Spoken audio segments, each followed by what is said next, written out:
the left has licensed a hateful discussion that neo-Nazis, National Socialists, are now exploiting for their own purposes. Joining me are Michael Costa, former New South Wales Labor Treasurer, and Michael Danby, former federal Labor politician and chairman of the Joint Standing Committee on Foreign Affairs, Defence and Trade. Michael Danby, do we have just a Nazi problem or a wider cultural one where extreme language from the left is now a river in which even neo-Nazis can swim? Well, not just neo-Nazis, Andrew. The Iranian intelligence service thinks the atmosphere is so vibrant in Australia that they can blow up synagogues and burn down childcare centres. I agree with you. I don't know why the New South Wales Police Commissioner told Shari that the laws are insufficient. I have an alternative for him and Premier Minns. Lead. Argue, test the existing laws that you've got now. Ever since Gas the Jews at the Opera House, the authorities have let things drift. And of course, it's within this zeitgeist that the universities, academia, particularly our ABC, and people like Bob Carr constantly making exaggerated comments about other Australians. And what a chutzpah coming from him, Beijing's biggest voice in Australia. What about the Beijing lobby? It's much more powerful than the Jewish lobby, I can tell you that. Michael Costa, Michael said, why don't they show leadership by arguing back? Well, why hasn't the New South Wales Premier at least rebuked his predecessor, Bob Carr, for what he said there? Well, look, I was a cabinet minister in the Carr government, so I can tell you it's very sad to see where Bob Carr's ended up politically. This trope about the Jewish lobby is one that's just so absurd. It borders on an unhinged conspiracy theory. I mean, you just got to look at the numbers in this country, Andrew. In the 21 census, I mean, they're like 0.5% of the population identified as being Jews, and in terms of Islam, you had nearly 1 million people. 3.5% of the population.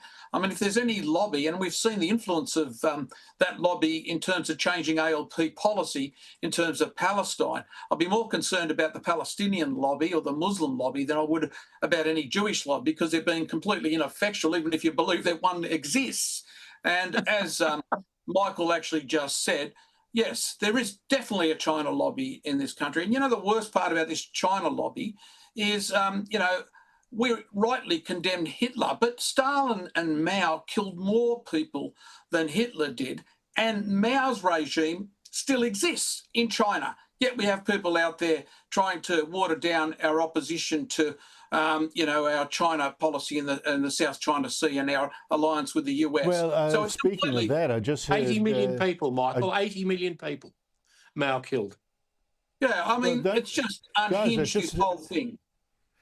Now, on the speech stuff, I just heard former Prime Minister Paul Keating have a whack at the outgoing RSL president, national president, for yesterday, saying at the National War Memorial that the Labor government here should increase defence spending by a lot to prevent war. And Keating said, "How dare you consider China a threat?" So, that just confirms the point I made. But the point you make is the right one, Andrew. Look, the issue is, the laws are there. And look, I'm on Voltaire's side on this. I just really worry about the slippery slope of stopping free speech. I hate their speech, but I defend their right to say it. And I say that with a vested interest. Are we going to end up with blasphemy laws in this country like the UK was proposing if you criticise Islam, some of their practices? Are we going to end up with laws that stop people criticising trans procedures? And on one issue that you and I have always agreed about, climate change, are we going to have laws against climate change denial? And remember, the Greens proposed that. So this is a real worry, this. I think the issue for me is where they protest, not the protest itself. They shouldn't protest in front of religious institutions, be they, churches, synagogues or mosques. So I agree with that, and I think that's what he should focus on. Agree. Well, I don't think they should protest in the street blocking traffic. They should protest in the park. Sure, sure. I think that's absolutely fundamental. Michael Danby, the Liberals seem to be inching to saying no to net zero, looking at that statement they've just put out after 4.5 hours of talks, but yes to the Paris Agreement that says we should cut all emissions. I don't know. It seems to me a little bit of a muddled message that they don't dare let their yes be their yes. Well, the engineering is meeting the ideology, Andrew. I've learned so much from you and Chris Kenny and Jenny George about this. We need baseload power. Labor people should be ashamed that we listen to Matt Canavan and he sounds more like a Labor person than any of the people who are in the current government when he's talking about cheaper power for pensioners and poor people, apart from our industry and workers who need the power cheaper so that they can continue to produce aluminium and steel and other things that we used to produce so well in Australia. I mean, I can't understand. The Liberals will eventually go the way that Tony Blair has gone, the way that Donald Trump has gone.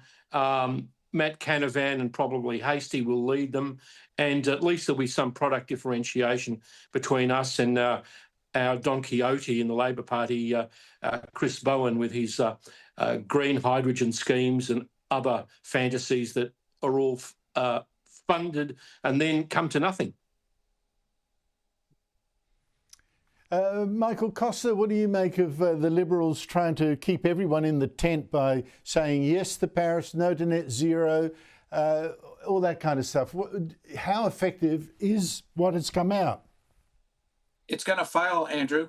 It's going to fail. Oh, look, I said this last week. I mean, unless they can come out with a package of practical measures that really influence the cost of power, it's going to fail. And I say this because what does Labor need to do in the short term to get around this? They've already announced what they're going to do. They're going to keep the rebates going.